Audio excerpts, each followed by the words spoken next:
Ashamaa akkam jirtu daawwattoota keenya kun Margaa Show. Margaa Show yeroo hundumaa sa'aatii kanatti isin bira gahuudhaaf qophii isaa hunda xumuree jira. Margaa Show imala gootaa. Imala gootaa kana keessatti dhimmoota garaagaraa kanneen Oromiyaadhaa ka'anii hanga addunyaatti abjuu isaaniif jiraatan faana dha'uudhaan imala gootaa isin imalchiifna. Margaa Show eegalee jira. Ashamaa akkam jirtu hordoftootaaf daawwattoota keenya kun Margaa Showdha. Ani immoo Eelsaa Nugseeti. Egaa kanaan dura weellisummaadhaan na beektanii jedheen abdadha. Amma immoo qophii Margaa Show irratti qopheessituu ta'een asitti argama. Galatoomaa gaa anis Raahel Tamasgeen jedhama. Egaa aartii Oromoo keessatti qooda mataa kootii fudhachaa jira. Gama aartii diraamaa fi fiilmiiwwan garaagaraadhaan anis gahee koo bahachaa jira. Amma immoo akkuma argitanii waayiloota koo waliin Margaa Show irratti qopheessituu yookiin dhiyeessituu ta'een isin waliin tura. Nasimattu jedheen abdadha. Galatoomaa. Anis maqaan koo Siifan Kabbadeen jedhama. Dhimmoota miidiyaa wajjin wal qabatan miidiyaalee muraasaaf akkasumas dhimmoota aartii wajjin wal qabatan irratti hojiilee muraasaa hojjechaati kan ture. Har'a immoo Margaa Show tokko jedhee baniinsa isaa jalqabu irratti qopheessitootaaf dhiyeessitoota sagantaa kanaa ta'uutiin asitti argamneet kan nuti jirru. Margaa Show. Eegalee jira Margaa Show. Miidiyaa lamarra hojjedhee jira.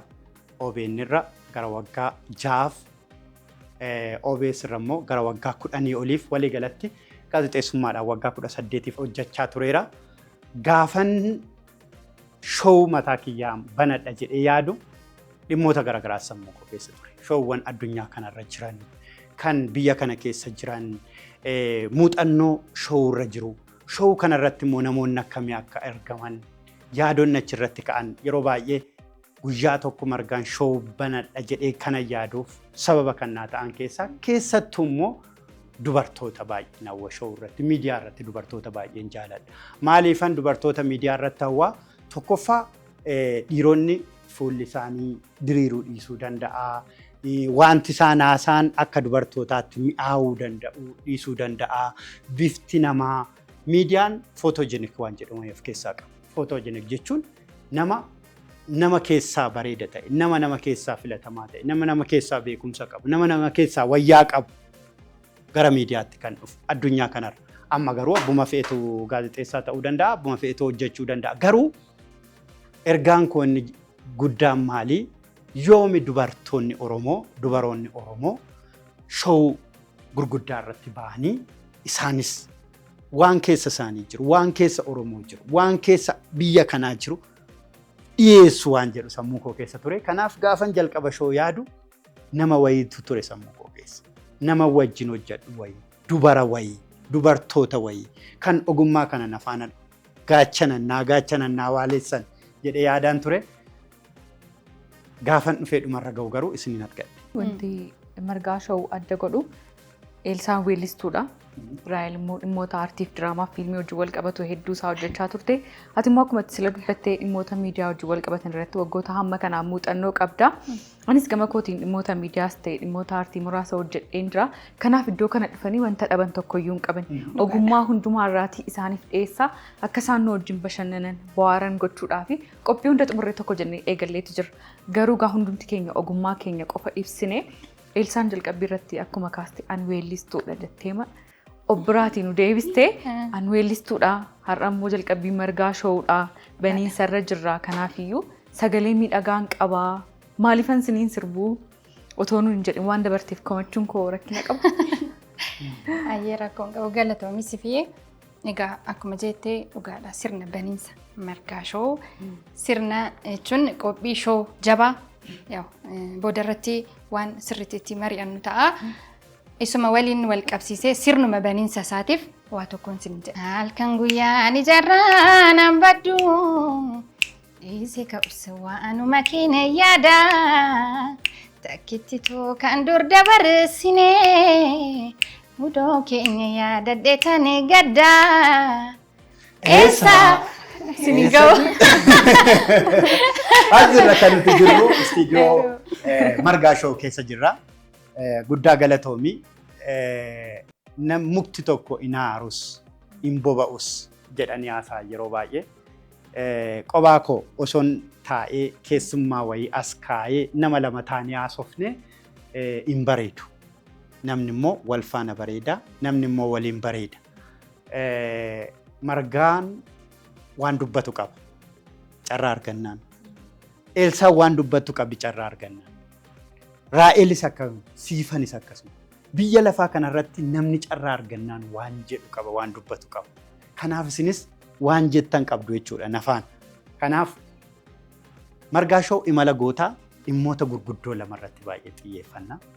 Inni jalqabaa keessummoota baay'ee very VIP ta'an shoo keenyaan keessummeessina. Keessummoonni nuti very VIP jennu garuu imala gootaa imalanii abjuu isaanii warra jiraatan Oromiyaadhaan gaa addunyaatti. Kanneen dhalootaaf bu'aa buusan. Kanneen dhaloonni abjuu akka isaanii uummatee abjuu isaa akka jiraatuuf taasisan keessummaa qabu. Lammata immoo yeroo baay'ee namoonni amma dookumentarii seenessaa hin baratamne Oromoo keessatti waan akkanaa. Namni baay'een seenessa kanarratti hin hojjetu. Fedhiin koo gara sana jira yeroo baay'ee seenessa kana nan jaaladha. Waa dudubbisuu nan jaaladha. Kanaaf seenessa namni na faana jaalatu kanas nan qaba. Qooda koo nan ba'a jechuudha. As keessatti kanaaf dookumentarii seenessa gaarii qabna. Keessummaa very VIP qabna. Dabalataan immoo keessummoota otoo hin taane keessummeessitoota hoostaroota babbareedoo akka keessanii kana hin qabna. Kanaaf daawwattoonni keenya akkasii foonuu jette guutuu qabu jechuudha waan hundumaa. Yeroo baay'ee amma maaltu jira beektu nu biratti wanti baratame gaafa jirru bakka waliin kenninu. Gaafa hin jirre garuu walii boonyu.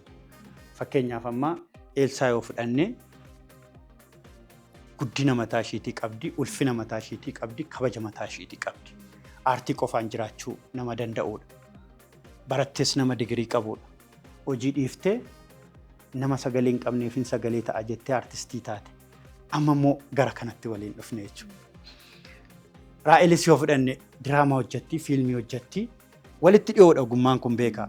Amma immoo lakkii Margaa faana waan hin jedhuun qabaa jetti. Siifanis yoo fudhanne akkasuma kabaja mataa ishiitii, dandeettii mataa ishiitii, ogummaa mataa ishiitii qabdi, looga mataa ishiitii. Kan hundi walitti daanee daawwattoota keenyaaf.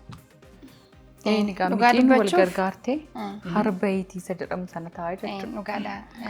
Asumaan Margaa baay'ee galateeffachuun qaba. Maaliif yaada amma kaase kana hundaaf osoo carraa nufillee kennuu baatee jechuun bakka carraan dubartiin itti baatu san nama siif kennu santu murteessaadha. Kanaaf osoo nuti illee amma Margaan carraa kana nuuf kennuu baatee dandeettii qabnu sana sirriitti mul'isuudhaaf ulfaataadha jechuudha. Kanaaf gamanumaan Margaa galatoomaa jechuun hin barbaade jechuudha. Ani immoo gaaffii si gaafachuu barbaada. Shoo kana yeroo yaaddu namni ati akka rool moodeliitti fudhattee yookiin immoo fakkeenya godhattee kaka'umsa siif ta'e jira yoo jiraate eenyudha? Akkamittiin waan kana yaaduu dandeessi? Waan baay'ee ajaa'ibaa ta'e gaaffiin jaaladhu illee. Namus na gaafatee hin beeku. Gaafa yuunivarsiitii Finfinnee seenu waan an filadhu hin beeku. Waan man filadhu hin beeku. Garuu yuunivarsiitii seeneera. Nama wayiitu gaazexeessummaa baradhu naan jedhe. Dhaqeen guutee nan baradhu. Sana booda duraan fedhii gaazexeessummaa hin qabu ture. Iddan barumsa jalqabee garuu baay'ee hin jaaladhe. Sababiin isaa nan laala yeroo baay'ee Oromoon miidiyaa adda addaa irratti bahee sagalee isaan dhageessuu, yaada isaan dhageessuu, sirnoonni dhufaa darbaa ukkaamsaa kana waan baraniif gaaf tokko nutis baanee gaazexeessaan taanu, gaaf tokko nuti baanee Oromoodhaan kun sagalee keeti, kun Margaan kaasuuti. Hin jennu waan jedhu sammuu koo keessa ture. Iddan gaazexeessaa ta'e immoo operaa, shoo operaa baay'een jaaladha. Operaa waan firee dubartii baay'ee jabduudha. Akka malee godeettiidha, akka malee fokkiftuudha. Garuu fokkisuufmaan hiika akka hin qabu. Addunyaa kanatti nama akka dubartummaan hiika akka hin qabne nama baay'ee biratti hiika akka godhatu nama taasisa. Gurraachummaan homaa akka hin taane namooma miidhagina akka ta'e nama addunyaa kanatti agarsiifte waan ta'eef taa'ee tan ilaala yeroo baay'ee. Ammoo amma operaa waan firee yoo fudhanne fiixee addunyaa kanarra namni jiru Maayikil Jaaksanii muuziqaadhaan yoo fudhanne Maayikil Jaaksan shoo ishii irratti Maayikil Jaaksan nama dhiyeessite. Obaamaa fudhachuu dandeenya. Obaamaan ofii dhiyaatee haadha warraa koos dhiyeesse Misheel Obaamaa. Jechaan shoo amma na guddate. Garuu gaafa ishiin jalqaba gaazexeessaan ta'a jettu akka wanshii mana namaatii uffata miicii. Uffata warra adii kana miicii yoos maallaqa argattaa. Ati kana fakkaattee nama du'an dhaabatiinii nama du'an deemiinii gaafa jedhaniin gurra kanaan dhageesse kanaan bahe. Nan danda'a nan godha. Ammoo taatoo beekamaa fiilmii Holiwud seeneen fiilmii hojjedha. Taatoo beekamaan ta'anii magu. So gaazexeessituu gurraattii jalqabaa Ameerikaa keessatti televezyiiniitti baate dubartiin kun. So dubartii akkanaa gaafan sammuu koo keessatti ilaalu tokkoffaa inaaffaan qaba yoom dubartoonni keenya. Lammata immoo fokkisummaan rabbii nama wal caalchisaan jedhu bifaan koorniyaadha. Namni nama keessa garuu nama jira. Kanaaf isa akkasitti ilaaluun baay'ee gaariidha. Sanarraa ka'een kana dhufee galatoomii gaaffii keessa. Dhuguma itti egaa opeeraan dubartii jabdu dubartootaaf qofallee osoo hin ta'in atillee akka fakkeenyaatti ishee kaasteerta. Dhiiraafillee fakkeenya dubartii qofaaf. Dubartoota qofaaf osoo hin ta'in dhiiraafillee fakkeenya taate sifillee kaka'umsa guddaa siif taate jechuudha. Kanaaf dubartii cimtuu ogeettii jabdu fakkeenya namoota baay'eetiif. Dubartoota qofa osoo hin ta'in namoota hundaaf kan fakkeenya ta'uu dandeessuudha. Kanaaf wanti isheerraa hundi keenya barachuu dandeenyu maayinni dhiibbaa namaa osoo hin fudhatin. Maaliif dhiibbaan namaa haasaan namaa baay'ee nama gadi qaba. Kanaaf jireenya nuti jiraannullee akkasuma haasaa namaatiin dhiibbaa namaatiin jiraanne yeroo baay'ee jechuudha. Kanaaf isheen immoo waan san abjuu keenya jiraanne.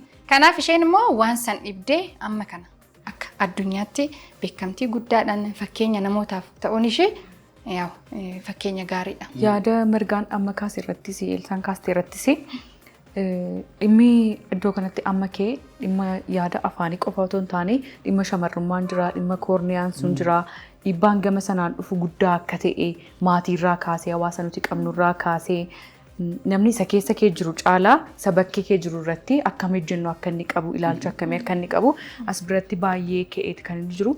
Shamarrummaa sana caalaa immoo sanyummaa kan jedhamu achi biratti jira.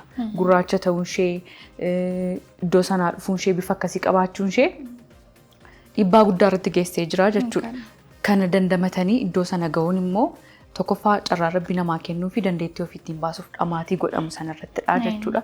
Kanaafiyyuu gaa Margaan shoossa. Shamarran jajjabeessuu keessatti. Waan guddaan amma shoo keenya adda taasisu inni biraa. Fakkeenyaaf shoo addunyaadhum kanarra kan opeeraa mataa ishii dabalatee ilaalle nama lamatu gamaa gamana taa'ee walitti haasa'a. Teessoon kun nama lama keessummeessa nama lamaaf qophaa'ee dhufee ani garuu maaliif 3 taanii 4 taanii naasuuf maaliif miidhagnee waan jijjiiru maaliif shoo bifa Margaa qabaatu bifa Eelsaa qabaatu bifa Raa'el qabaatu bifa Siifan qabaatu hin uumnu jennee waliin mari'annee dhimma kanarra geenye kanaaf baay'ee gammadaadhani. Asumaan egaa erga waa'ee kanaa kaasuun saanafne Margaan shoo maal qabatee dhufaa? Intarteementiidhaan bashannansiisamoo, siireesii qabamoo, ogummaa akkamii as biratti argina jedhee uummanni wanta nu eegu guddaa qaba waan ta'eef gama kanaanii yooma inni ibsee bareeda jedheeta. Baay'ee gaariidha. Baay'ee isaa shoowun keenya dubbata. Garuu inni guddaan goota. Imala gootaa imalla. Gootummaa biyya kana keessatti yeroo baay'ee nama rasaasa dhukaase. Nama eeboodhaan waa godhe qofaan ilaalama. Garuu dhiphaadha. Nama biraan keessummeessu. Garuu namni rakkina keessaa bahee rakkina gidiraa keessaa bahee sooromee addunyaa kana bite goota. Daandii isaati. Inni baratee addunyaa kana jijjiire goota. Inni lolee daangaa birmadummaa biyya isaati kabachiise goota. Inni weellisee nama sagalee dhabeef sagalee ta'e goota. Inni gaazexeessummaa dhugaa faana dha'ee barbaadee dhugaan wabii koo dhumaati jedhee dhaabate goota. Kanaaf imalli gootaa kun namni jiruuf jireenya isaa keessatti waa hojjetee darbe kamuu imala gootaati. Addunyaan kun imala gootonni imalan, imala beektonni imalaniin qananoo akkanaa taate malee imala waraansaatiin miti addunyaan kun kan bifa bareedaa akkasii qabaate. Kanaaf gootummaa kan akkasittiin laalla imala kana waliin imalla jechuudha. Inni biraa keessummaan keenya dhufu keessummaa baay'ee VIP ta'e dhiyeessina. Keessummaa very VIP ta'e gaafa dhiyeessinu garuu innis imala isaarraa yoo waan barannu jedhamte. Fakkeenyaaf dhaloota kanaaf amma waan hedduu kaasuu dandeenya. Dhaloonni keenya kun karaa gabaabaadhaan fuuldura dhaabbachuu barbaada. Osoo omaan hojjetiin sooromuu, osoo hin fiigiin mo'achuu, osoo hin qotatiin nyaachuuf qophaa'u. Sun dhaloota kanarraa dhaabbachuu qaba. Namni imala gootaa imaluu qaba. Abjuu isaatiif jiraachuu qaba. Waan jedhu kaafnaa showuu gurguddaa jira biyya kana keessa isaaniin dorgomna. Isaaniin dorgomnee showuu bareedaa hojjanna. Showuu bareedaa taasifna. Gaafa kana goonu garuu kan afaan Oromoos dubbatu, kan afaan biraas dubbatu biyya kana keessatti waan irraa barannu hundaarraa baranne jechuudha. Kanaaf showuun keenya dorgomaadha. Inni injifanna. Showuun keenya showuu ajaa'ibsiisaadha. Wantoota baay'ee irraa barattu, wantoota ittiin bashannantan baay'ee irraa argattu jennee abdanna. Amma immoo kallattiidhaaniin Eelsaa isiniif affeera. Eelsaan egaa wantoota namatti mimmi'aan baay'ee of harkaa qabdi. Eelsaa waan nuun jettu yoo jiraate. Garuu kaffalamaa fi akkam seete amma gatiin aartistii beekameera. Akkasumatti salphiftee sirbii galii waan ta'eedhaaf. Anillee turtii qophii margaa shoo kana keessatti egaa kan fildi keessa jiru malee hin taane.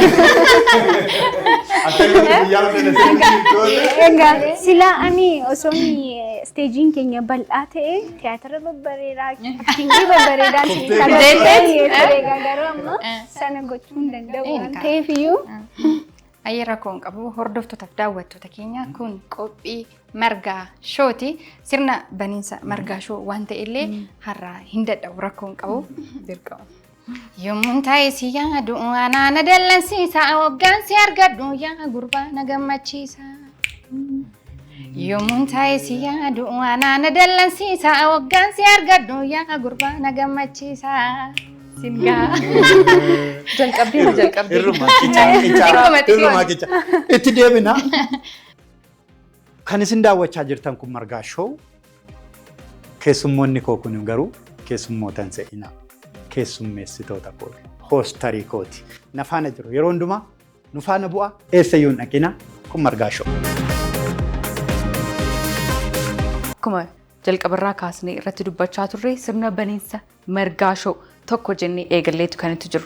Sagantaa kana kan itti eegallu immoo callisnee akkasumaan haasaa duwwaa dubbii duwwaa walii hin goonu keessummaa kabajaa dhimma miidiyaa irratti barsiisaaf ogummaa garaagaraa qabaniini sirna keekii muruu raawwanneetu qophii keenyatti fufna.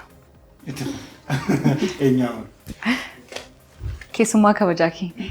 Abbaa hajaa wajjin yoo taane daballee murree yoo na yaame yoo. Ayyee. Harka keessan yaaduu baay'ee wajjin taate margaadha. Ayyee.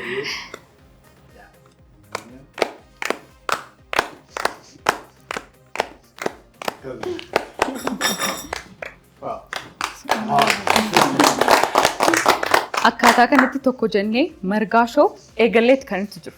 Hayyee hordoftootaaf daawwattoota keenya kun qophii margaa shooti. Qophiin keenya akkuma itti fufeetti jira.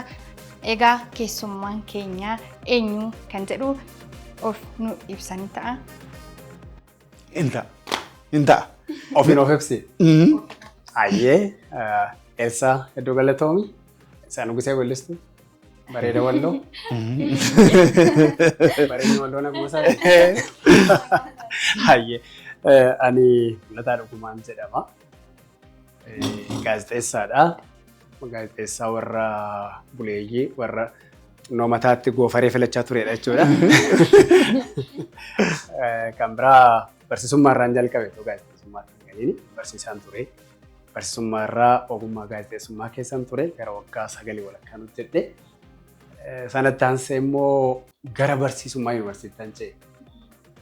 Yuunivarsiitii Ambootti barsiisaa amma yeroo dhiyootti achitti immoo barsiisaa sana biraan immoo ogeessa quunnamtii uummataa ogeessa waltajjiiti. Egaa abbaa ogummaa sadan arfan tokkooti jechuudha. Gabaabumatti kana jalqabuudhaaf. Ayyee egaa hojiilee garaagaraa keessatti akka turtan nuuf ibsitaniirtu. Nuti immoo hojii gaazexeessummaa keessatti buleeyyii akka taatanii beekna waan ta'eef mee hojiin gaazexeessummaan kun itti gaafatamummaa guddaa gaafata waan ta'eef iddoo garaagaraa bakkee gaazexeessaan hin seenne hin jiru waan ta'eef mee hojii gaazexeessummaan kun akkamii obbo Mul'ataa Dhugumaadhaaf gaazexeessummaan maali? Gaazexeessaan egaa har'a margaa shoo irra teenyee gaazexeessummaa gaafa dubbannu baay'ee natti tola.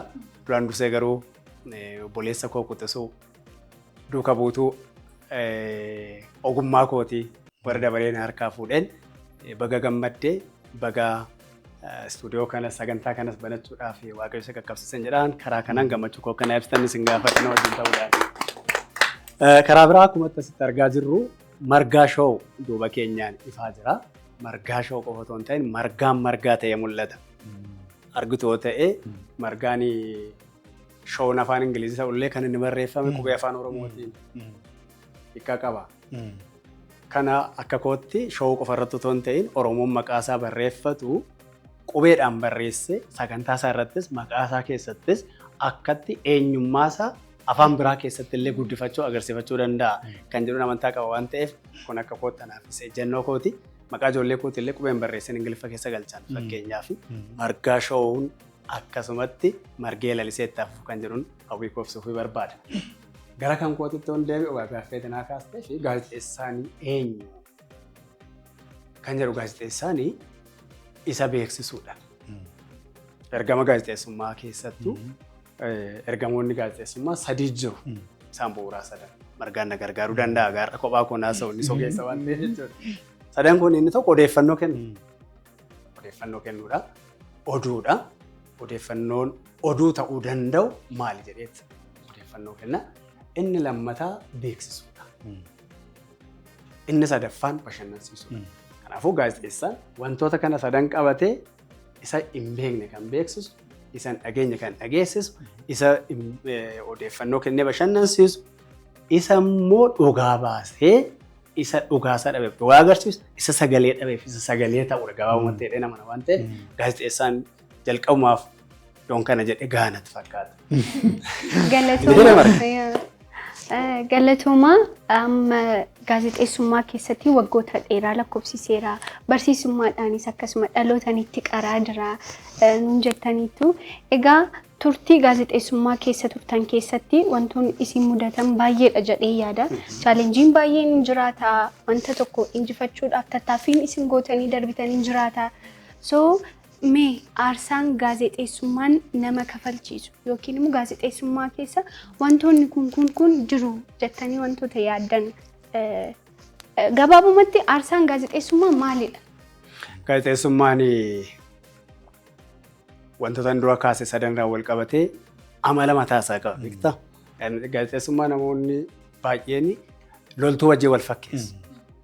Loltuu yeroo hundaa hidhatee yeroo itti lolli ka'u yeroo itti waraanni ka'u yeroo itti diinni dhufu hin beekamu jedhamee qophaa'ee taa'udha gaazexeessaa jechuudha. Hidhannoodhaan kan taa'u meeshaadhaan kan hidhatee jiru odeeffannoodhaan kan qophaa'ee jiru gaafa immoo ogummaa sun ka'i fiigi jedhuun kan fiigee qaqqabu yoo ibiddi ka'e illee ibidda biratti kan argamu yoo lolli ka'e illee lola keessatti kan argamu yoo tolli jiraates tola keessatti kan argamu iddoo bashannanaattis kan argamu tarii gaaf kan beela'ee bulu gaaf kan allayyaa wajjin bu'u gaaf immoo kan tabba wajjin ba'u gaazexeessaadha. Gaazexeessonni baay'een mee addunyaa irratti waraana gurguddaa gabaasuu dhaqanii keessatti dhuman jiru, keessatti du'an jiru. Amma dhiyoo kanatti yoo fudhanne lola Israa'elee fi Iraan jidduutti ta'e, Gaazaa fi Israa'el jidduutti ta'aa jiru, Hamas jidduutti gaazexeessonni lubbuu isaanii dhaban jiru. Antarii ajjeefamuu hin danda'ati jedhee kan dhaamsa dhaammatee du'e jira. Gaazexeessaan al jira fakkeenyaaf dhiyoo kana. Gaazexeessummaan dhugaa baasuudhaaf kan dhaqu, dhugaa irratti nama sadu.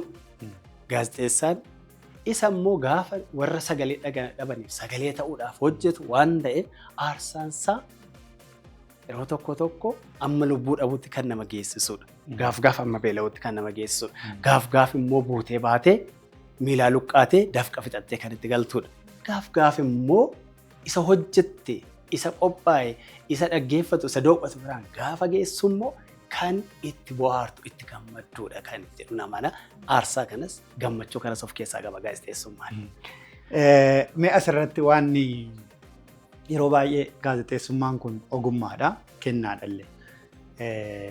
Aartii ogummaan gaazexeessummaa garuu biyya dimokiraasiin akka malee guddatee fi biyyoota dimokiraasiin guddachuudhaaf jiran keessatti akkuma kana ogummaan gaazexeessummaa wal caala.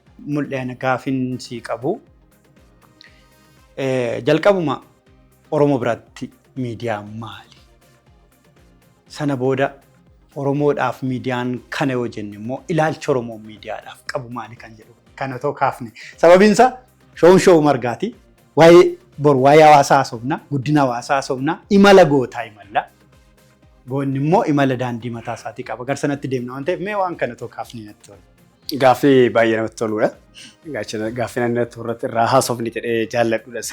Oromoo keessatti gaazexeessummaa miidiyaan maali kan jedhu akka carraa televezyiinii Itoophiyaati egaa kan hojjedhe. Televezyiinii Itoophiyaa sana doomtuun turres waan ta'eef. Reediyoo Itoophiyaati sana dura kan hin turre egaa akka televezyiiniittis akka reediyoottis hangafa kan ture keessatti hojjechuudhaaf carraa argadhe. Reediyoo ilaalchisee seenaa raadiyoo fi televezyiinii afaan Oromootti kitaabni gabaabduun kuni afaan Amaaraatiinis qophaa'edha. Afaan Oromoo reediyoo amma saraatidha. Reediyootti xiyyeeffata kuni. Waan kana keessa seenaa guddaa jira beektaa. Oromooni afaan isaa reediyoo cabsaa jedhamee uummatatti duulamaa turedha. Sirnaan godhame kun afaan isaa reediyoo cabsaa jedhamee kan itti duulamaa ture suni akka uummanni kun karaa miidiyaa hin dammaqne, hin hojjenne, siyaasa isaa, dinagdee isaa, hawaasummaa isaa, eenyummaa isaa akka ittiin guddifanneef akkuma seenaa irraa immoo beeknu yoo guddate yoo of bare galaana ta'e nurra garagala jedhanii warri sodaatan waan ittiin daangessan keessaa tokko miidiyaa kan arganne gochuudha ture. Kana keessatti sirna biyya kanaa otoo hin ta'in Xaaliyaaniin gaafa biyya kana qabatteedha. Raadiyoon illee afaan Oromootiin tokko jedhee kan jalqabe jedhamee himama, tilmaamama. 1929 jedha kitaaba kanarra seenaan jiru. Xaaliyaaniin bara sanatti ittiin piroopaagandaa uummata Itoophiyaa afaan ittiin himattu keessaa tokko kan barbaadde afaan uummata guddaa kana afaan Oromoo ture. Afaan sanaan jalqabde. Sirboota naannoo kanaa naannoo Finfinnee jenera uummata tuulamaa dhageessisuudhaan jalqabde. Afaan Xaaliyaaniitiin biratti dabalatee ergaa kan ittiin dabarfattu afaan Oromoo ture. Finfinnee keessatti Piyaassaa naannoo Abuna Pheexroos jedhamutti jalqabeedha seenaan as keessa jiru kun. Achi Jimmaa dhaqaniiru barumsa Xaaliyaanii sana. Jimmaa Seentiraal naannoo jedhamu irratti. Anaa maannaa bakka keellaa jedhama. Bakka keellaa jedhama. Yaa qeebee seenaa argiteetta. Hayyee. Gaafa Xaaliyaanii waggaa 5 booda biyya kanaa baatu dhimmi miidiyaa afaan Oromoo isuma wajjin cufame. Reediyoo irraas hin dhabame. Sana booda warreen qaroo ta'anii dura ba'an warreen akka Sheek Bakkarii Saaphaloo warra qubee bocanidha. Isaan harkaa kan fuudhanii Sheek Mahaammad Rashaadii. Warra isaan sun itti fufuudhaaf carraa gaafa argatanii karaa barbaadaa turan.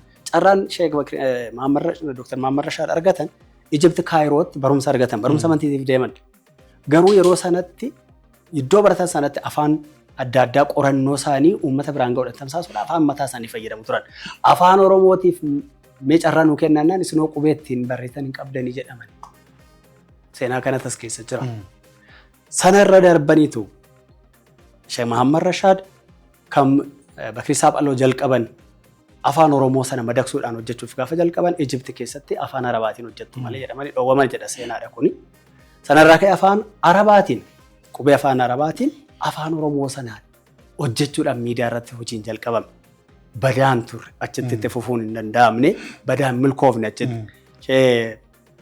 Mahaammad Rashaadii sana booda gara Somaaliyaa dhaquudhaaf carraan biraa dhufe. Yuunivarsiitii amantii keessa otoo barsiisaa jiranii jechuudha dabartummaan booda. Achi deemanii Moqaadishoo keessatti carraa afaan Oromoo itti fufanii banuutu argame. Itoophiyaa fi Somaaliyaan keessumattuu Itoophiyaa weerartee yeroo sanatti deebitee Itoophiyaan gaafa mo'attu Somaaleen biyya kana irratti olola gaggeessuudhaaf afaan Oromoo yoom bane na fayyada jettee Moqadishootti afaan Oromoo banamee jira. Sana garuu Sheekh Mahaammad Rashaadii fa'a akka carraatti itti fayyadaman Hayilee Fidaati fa'a achi keessatti oomishame aartistoota achi keessatti oomishame keessumattuu warri afran qalloo warri baha Oromiyaa keessa jiran gara Somaaliyaa imaluudhaan kana keessatti qooda guddaa fudhatanii achi as miidiyaan afaan Oromoo reediyoodhaan Hayilee Fidaati ifatti ba'ee reediyoon afaan Oromoo reediyoo hin cabsu sirna cunqursaa cabsa malee kan lallabaa ture sanarraa. Suna sirna Haile Sillaasee yaaddessaa ture. Miidiyaan afaan Oromoo dhufu sun cunqursaa kan ittiin lolan, kan gabrummaa ittiin faccifatan, kan immoo afaan ofii ittiin gabbifatan, kan eenyummaan ofii uummata ofii birattis ittiin dagaagu, Oromoo birattis ittiin gudatu ture. Sana darbee kan jiru seenaan duraa duubaan jira. Reediyoon Harar jira. Reediyoon Itoophiyaa hangaftichi jira. Kana achi wal hordofee seenaan dhufee miidiyaan afaan Oromoo dhawaataan keessumattuu reediyoorraa lataa guddachaa dhufee gaarra sadarkaa televezyiinii sadarkaa saatalaayitiidhaan deemu carraa miidiyaa adda addaa karaa asuma fakkeenyaaf Dambidoollootti illee amma kaartoo paandeelii namni jedhamu nama haadhaan Oromoo ta'e nama abbaan Xaaliyaanii ta'e waan nama ajaa'ibu keessaa nama achitti tamsaasaa turedha. Namichi kun Xaaliyaanii haadhaan immoo Oromoodha. Oromoo machaati.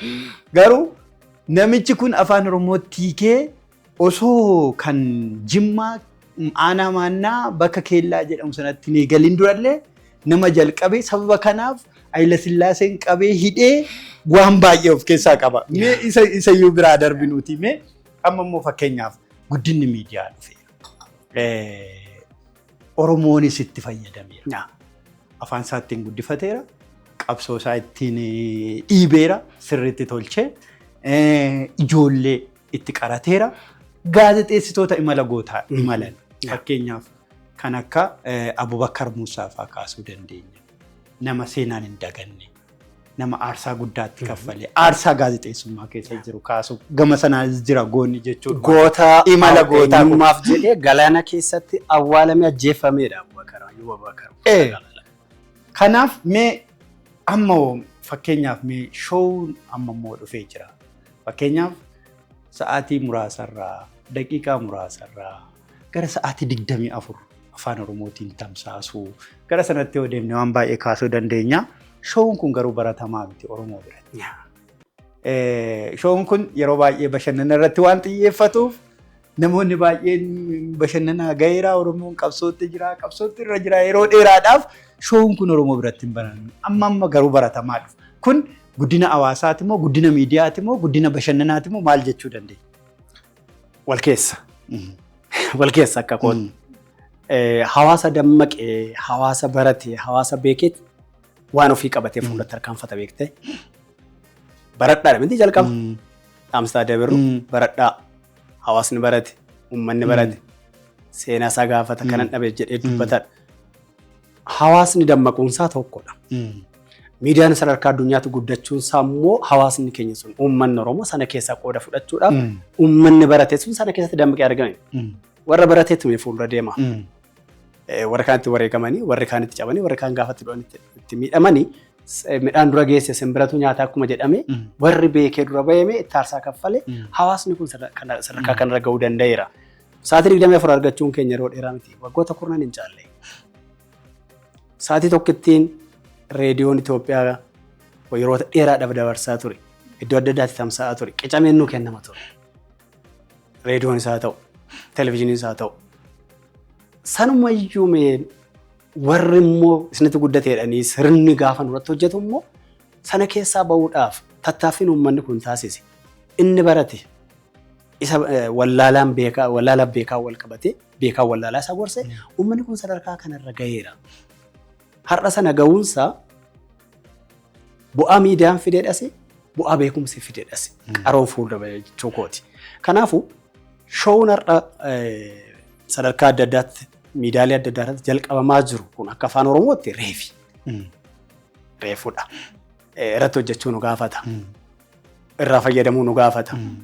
Namoonni gurguddoon sadarkaa addunyaa irra jiran shoowuu adda addaa qopheessuudhaan miidiyaalee gurguddaa irratti kan akka Oprah Winfrey World Now taatee ishiin kan ishii hidhe kuttee baate hawaasa gurraacha dubartoota gurraacha bira darbee dubartoota addunyaatiif fakkeenya kan taate fakkeenyaaf showurraa kaateeti. Laalaa. Showwan namoota bocan beeksisan showwan bashannana qofaa miti. Hard eventii keessummeessuu danda'a. Larry King CNN irratti kan beekamaa ture. BBC irratti hard talking kan beekamu. It is a show. Garuu siyaasa ittiin hojjechuu dandeessa. Aadaa ittiin guddisuu dandeessa. Seenaa ittiin mul'isuu dandeessa. Beekumsa ittiin dabarsuu dandeessa. Isa wallaalee ittiin beeksisuu dandeessa. Isa duubatti hafe qabdee ittiin fiduu dandeessa. Showwaan baay'ee of keessaa qabaachuu danda'a. Even miidiyaan mainstreamii ta'e kan inni haguuguu dadhabe bira gahuu dadhabe wanta baay'ee gola baay'ee keessa seenuu hojjechuu danda'a waan ta'eef nuti reef ol biqilaa jira. Showwan adda addaa irratti hojjechuu kana caala bal'ifachuun gaafa ta'e namana. Egaan egaa wantoota baay'eedha kan isin kaastanii mudannoo jireenyaa akkasumas immoo seenaawwan Oromoo kanaan dura ture irratti waan baay'ee kaasneetu irratti haasofne.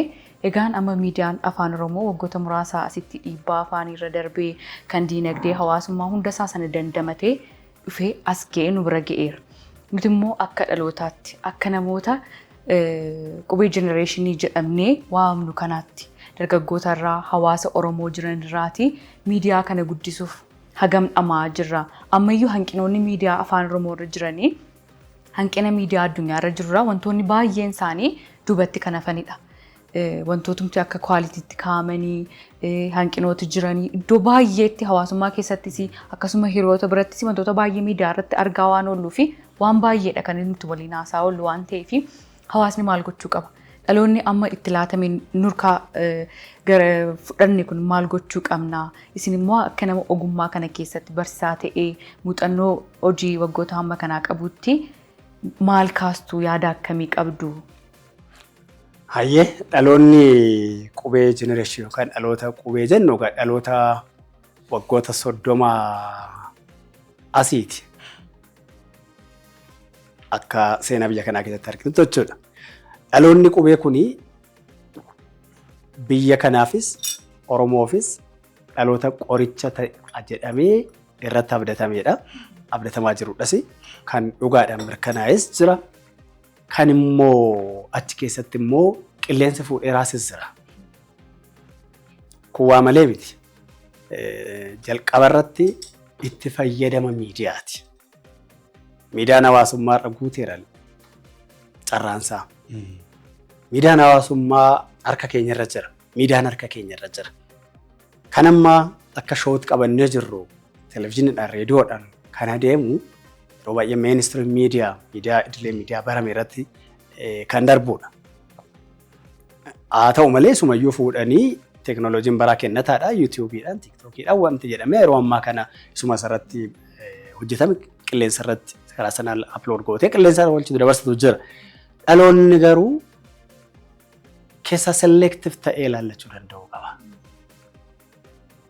Dhaloonni keenya, dhaloonni qubee, wanta hangafoonni gorsan, waan duudhaa keenya keessa jiru, waan oromummaa keessa jiru, waan gaarummaa nama barsiisuu danda'u keessatti filatee dhalootatti fayyadamu ta'uu danda'u qaba. Miidiyichi afaan kamiifuu har'a kennataadha. Keessumattuu afaan Oromoo teekinooloojiidhaaf har'a mijataadha. Taankis warra qubee nuu bocanii kana mijeessaniif. Sanatti fayyadamuu keessatti immoo wise use of the media. Anaan kamtu na fayyada? Dhaloota koo kamtu fayyada? Biyya koo kamtu fayyada? Karaa jedhuun dhaloota irratti hojjetu qabaachuu qabna. Argameedhaaf hunduun fayyadu. Argameedhaaf hunduun nyaatamu. Kan summii qaba. Kan gaarii ta'a. Dhaloota keessaa filatee deemuu oomishuu keessatti showun akkasii kan barbaachisu baay'ee. Miidiyaan hawaasummaa waan fedhe sitti gadhiisa. Gaariis yaraas sitti gadhiisa. Gaafa mainstream miidiyaatti dhuftu garuu wantoota akkasii kana keessaa saccaatee, keessaa filtee, ogeessa bilchaataadhaan, beekumsa bilchaataadhaan dhaloota biraan gahaa waan ta'eef dhaloonni qubee yeroo kana jiru kana keessatti warra filatee nyaatu, warra filatee dhugu, warra filatee itti fayyadamu, warra bubbeedhaan fudhatamee raafamni ta'uudhaaf of qopheessitu gaariidha kan jiru yaada qaba gabaabatti. Kan isin daawwachaa jirtan Margaa showun keenya tiffee jira. Dhimmoota jajjabaa kaafne show keenya har'aa irratti jalqaba maaliif waan miidiyaa haasawu maaliif miidiyaa irraa ka'an jedhanii namoonni mana taa'anii yaada keessa kan galleef showun maali? Miidiyaan maali? Faayidaan miidiyaa maali? Hawaasni miidiyaa qabu odeeffannoo qaba. Hawaasni odeeffannoo qabu jiruu guyyuu isaatii qajeelfachuu danda'a. Gaazexeessaa fi marsaariitiin hawaasummaa kan inni itti wal caalu gaazexeessaan odeeffannoowwan karaa deddeeman qabeetu baalaansii godha. Odeeffannoowwan karaa deeman qabeetu qulqulleessa. Dhugummaa isaanii mirkaneessa. Amma yoo ilaalle garuu odeeffannoon deeman abbaa qulqulleessu hin qaban waan ta'eef tarii hundumtuu gaazexeessaa ta'aa jira waan ta'eef. Hundumtuu gaazexeessaa ta'a. Kanaaf garaagarummaan marsaariitii hawaasaa fi miidiyaa dhugummaan isaa mirkanaa'ee fi hin mirkanoofne namoota lama gidduu yookiin namoota lama harka jiru jennee kaasuu dandeenya. Shoo Margaa irraa maal ta'e gamu? Shoo Margaan gaasuu. Margaan gaasuu dhaloota qubee ta'ee kan warra dura bilchaateedha akka kutti. Kanaan baay'ee simboon. Ana qofaa otoo hin ta'in daawwataan kamiyyuu Margaan gaasuu kan beeku OBN irratti addatti immoo kan beeku OBS irratti Margaa gaafa OBN ispoortiidhaan beekna. Madiire. Faranjii ta'e dhiyaadheen gaafa OBS ta'u immoo Oromoo ta'e. Gaafa OBN egaa ispoortii warra faranjiis warra biyyaas walitti fidaa warra nutti dhiyeessaa turan keessaayi. Egaa isarrattis galata siif qabna. Maaliifi afaan Oromoo irratti namoota ispoortiidhaan kan ta'anii televezyiinii Itoophiyaa irratti dhiyeessaa turan hin beekta akka sooshaal bayyanaa fa'aa Umar Abdurrahman fa'aa ishii qabna turre. Gaafa OBN dhufu garuu gaazexeessitoonni achitti dhufan qaxaleewwan akka Margaa fa'aa ispoortii irratti jabananiiru. OBN galata qaba dhaloonni achitti kan hojjetes galata qaba. Dhugaa dubbachuudhaaf. Addatti immoo gaafa OBS dhufu Margaanii anis hawaasni Oromoo daawwataa Margaa ta'es OBS daawwataa ture wanti dhugaa bahu immoo Margaan abbaa seenaati. Abbaa seenaati tokko waan hojjeteen abbaa seenaati. Lammata seenaa namoota dhokatanii ol kaasuudhaan Margaan isa beekamuudha. Nama suuraa nama hin jirree jiraachisuudha. Fakkii malee nama fakkii uumuu danda'uudha. Kana sobee Elsa. Isinis dhaloonni kun waan beektan jedhee yaada kanaaf otoo naa galateeffatan natti tola. Margaanii kaleessa achitti muuxannoo kana gabbifate. Inni seenaa kaabaaf kibba bahee isa dhokate baasaa ture. Inni baaf lixa dhaqee duudhaa fi seenaa Oromoo dhokate qotee baasaa ture. Dhaloota harkaa warra kaleessatti du'e warra kaleessatti dadhabee harkaa dabaree fuudhee dhalootatti fufsiise namana akka kootti. Qotisoo kootii ogummaa kana keessattis umuriidhaan sirriidha. Anuutti deebi'ee anangafummaadhaan umuriidhaan hojii gaazexeessummaa keessaa hirmaadhu malee naman irraa baradhu naman seenaan hin dhageenye irraa dhagahu qaroo dhaloota qubeeti jedhee namana waan ta'eef Margaan isa kanadha. Margaan inni kaleessa kana ture. Inni har'a Margaa showuu jalqabe kuni uummata Oromootiif hawaasa daawwattoota Oromootiif odeessi Oromootiif maal fidee dhufaa turree bulleeti ilaalla. Garuu Margaa isa kaleessaa olii malee Margaa isa kaleessaa gadi hin ilaallu. Hin eegnus. Dhageessanii. Kanaafuu Margaa qofa otoo hin ta'in gareensi wajjin ta'anii dhiyeessan kunillee Elsaa ishee wallistummaa irraa gara gaazexeessuutti geeddaramte dabalatee wanta guddaa kanas irraa eegna. Wanta duudhaa Oromoo ol kaasu irraa eegna.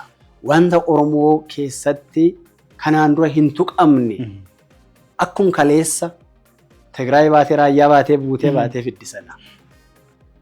Akkuma kaleessa Jimma dhaqxe, akkuma kaleessa Harargee dhaqxe, akkuma kaleessa Boorana dhaqxe, akkuma Baalixa dhaqxe sana kana caalaa wanti uummata Oromoo keessatti hojjetamuu danda'u jira. Uummatichi waan gabbataa qaba. Liitireechariin isaa gabbataadha. Har'a barreeffamaa jira. Kan hin barreeffamne jira.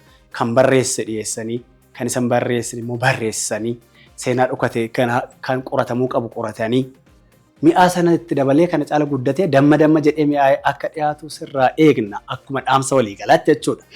Qabiyyeedhaaf akka itti qophoofte situ beeka. Kana godhi yoon jedhee waan itti qophooftee sana kana godhi jedhee ajajuun natti ta'a waan ta'eef kana ta'uu qaban jedhu. Qabiyyee kana qabaachuu qaba jedhee yaadu. Garuu kan kaleessaa caalaa kan ol ka'e garee kanarraa garee Margaa Shoo irraa in eegna.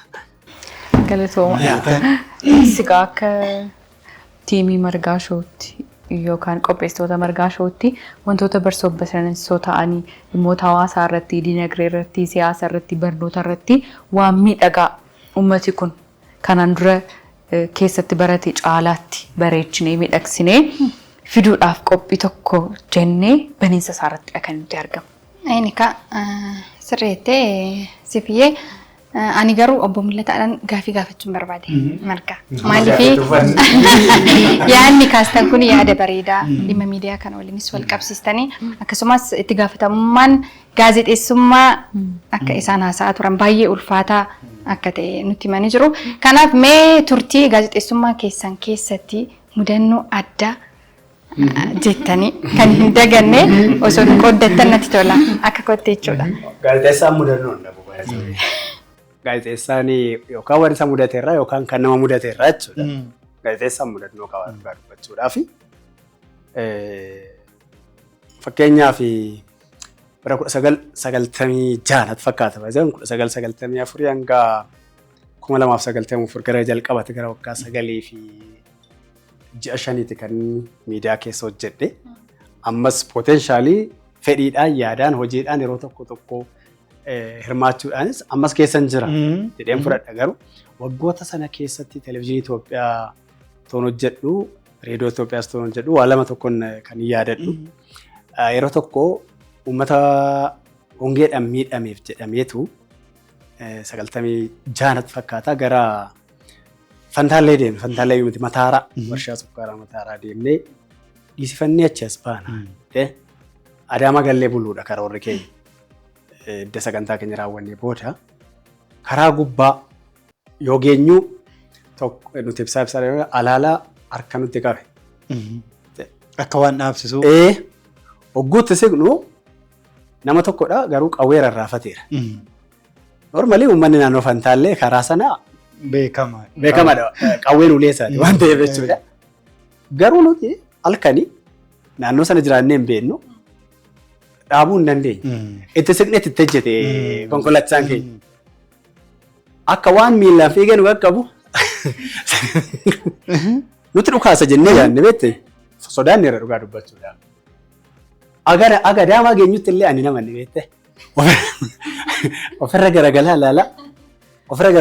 Shooferri keenya illee itti ejjechaa akka fiigne itti adaamaa gallee mudannoo gaafasii takkan dagadhu beekta. Aarsaa otuma dhufee illee aarsaadha jechuudha beektee wanta gaazexeessaa mudatu keessa tokko lubbuu dhabuu itti miidhamuu ta'uu danda'a. Namni sun nama nagaa ta'uu danda'a foorzaat maata. Yoon deebi'ee yaadu amma garuu hawaasa aadaa hidhannoo qawweetiin socho'uu qabu waan ta'eef dhaabaa waan nuun jedhee yookaan harka dhaabaa ta'uu danda'a waan ta'eef kun tarii nagaa ta'uu dhiisuu danda'a innee ejjennee baqaa obbaasuudha waan ta'eef beektaa. Yeroo takka ammaa reediyoo irraan hojjedha. Dhangaan nu jalaa cufamtee gara reediyoo Itoophiyaa sagantaa afaan Oromoo qophii bashannanaatti hin darbee. Itoo jennu waan dhangaan kaafne bara. Hin dhankaasne sintu hin gaafanne malee hin kaasne dhangaan ka'uu qabdi. Tooni dhangaan akkamii maal akka taate gatti deebineet isa kana isin deebisa. Reediyoo toon hojjedhu Maariyaan Teessee kan jedhamu jira. Margaan itti hojjeteera laata hin beeku reediyoo hojjennee hin beeku. Maariyaan Teesseen kun ittiin waraabu. Rarraafattee deemta.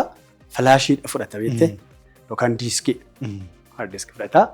Isa fudhadheen Oromiyaa walaa baruun hojjedha. Godina addaa Oromiyaa Muloo, Sulultaa, Caancoo, Asiin Duukaa maal hojjedheen intarvii godhee waraabee galeera.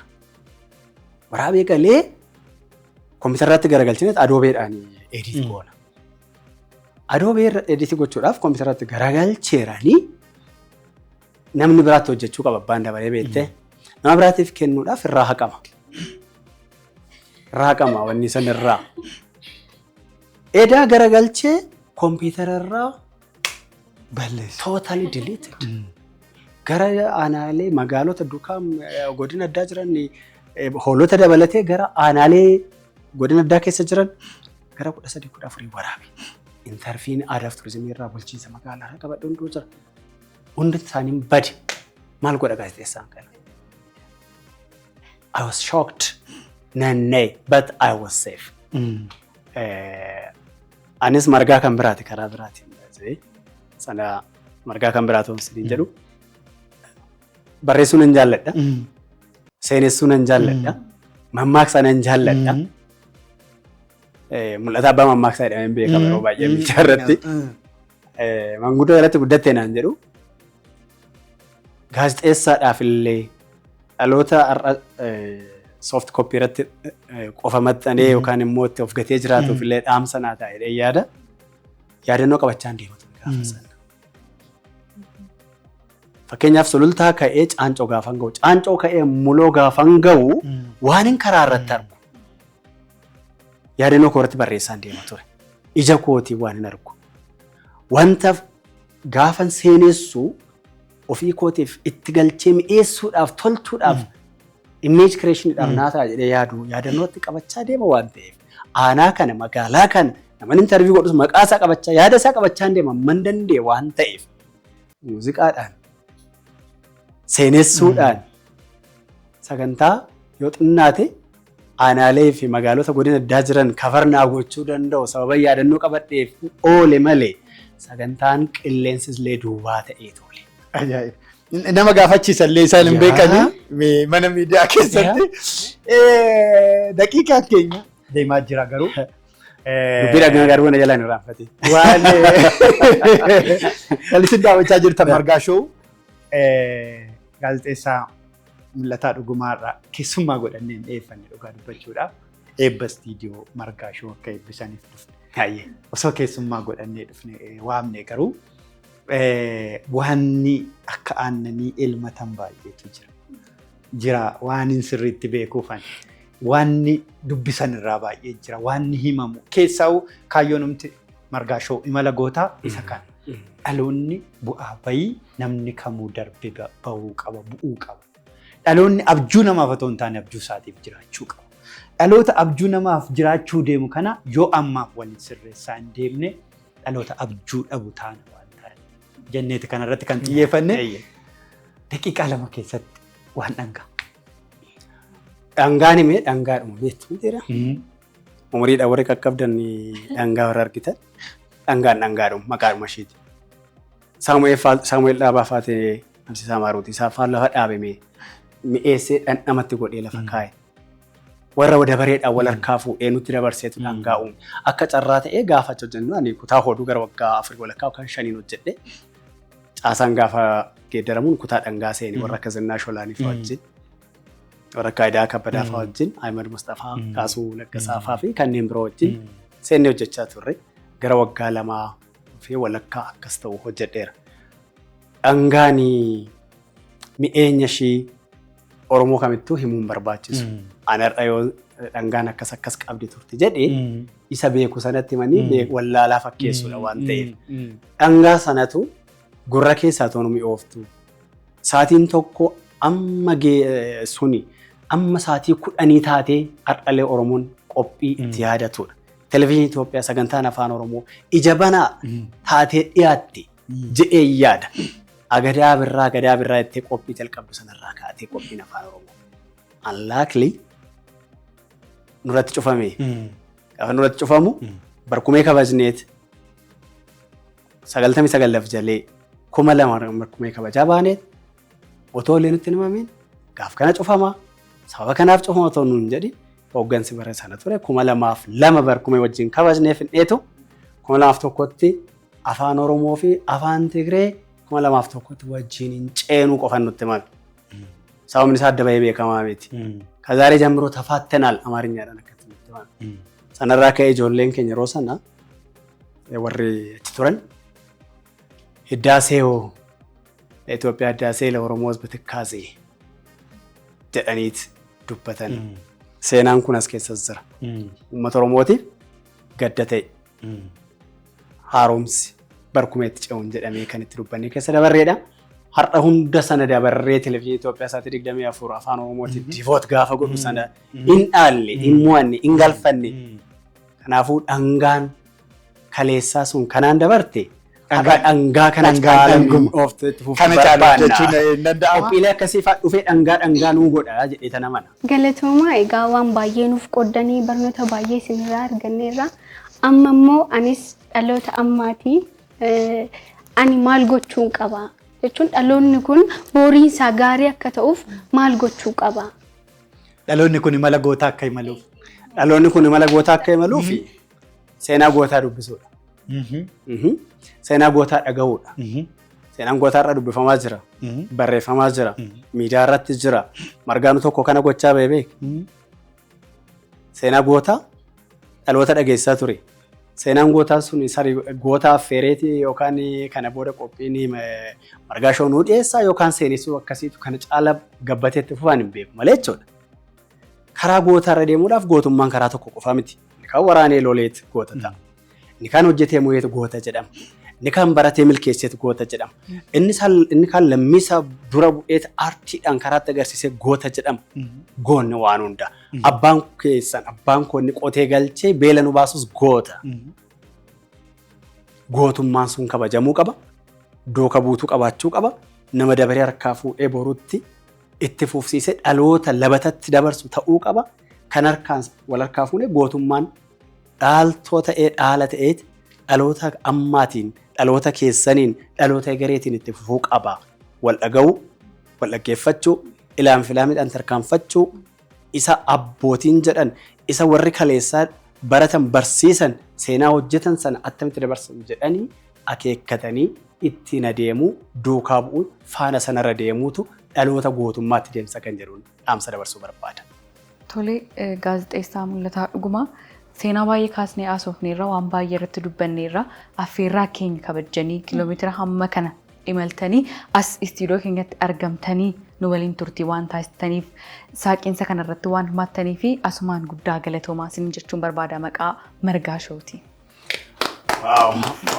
Anis carraa kanaa kennitanii warra sagantaa saaqiinsa jalqabaa kanarratti argamuu qaba jettanii naaf affeertan keessaa tokko waan na godhattaniif baay'ee ulfaadhaan jedha kabajamaa waan kabajaniif. Kabajni immoo seenaadhaan itti fufaa dhalootaan itti fufaa gaafa biraa immoo margaadha kabajni gaafa akka koo soorama miidiyaa ba'ee dabareedhaan keessummaa ta'ee dhiyaata jechuudha dhaloota akka keessaniitiin guyyaa biraatti milkaa yeroo gara fuulduraatti itti fuftanii deemtanitti kana caalaa teenyee sillaalle yaada isinii qooda kun gaariidha kun akkas tolee jennee yaada walii qoodaa wajjin deemna dheena amantaa qaba milkee guddaan isin hawwa ulfaadhaa kan latoomaa. Daawwattoota keenya hanga ammaatti kan isin daawwachaa turtan Margaa Show. Margaan Show har'aaf jenne asumatti xumuramee jira. Margaan Gaasuu, Siifan Kabbada, akkasumas Raa'el Tamasgeen, Aartist Eelsaa Nugusee waliin ta'uudhaan show keenya har'aaf jenne xumurree jira. Torban nagaa isin haa ta'u, torban show biraa walitti deebina. Fayyaa ta'a.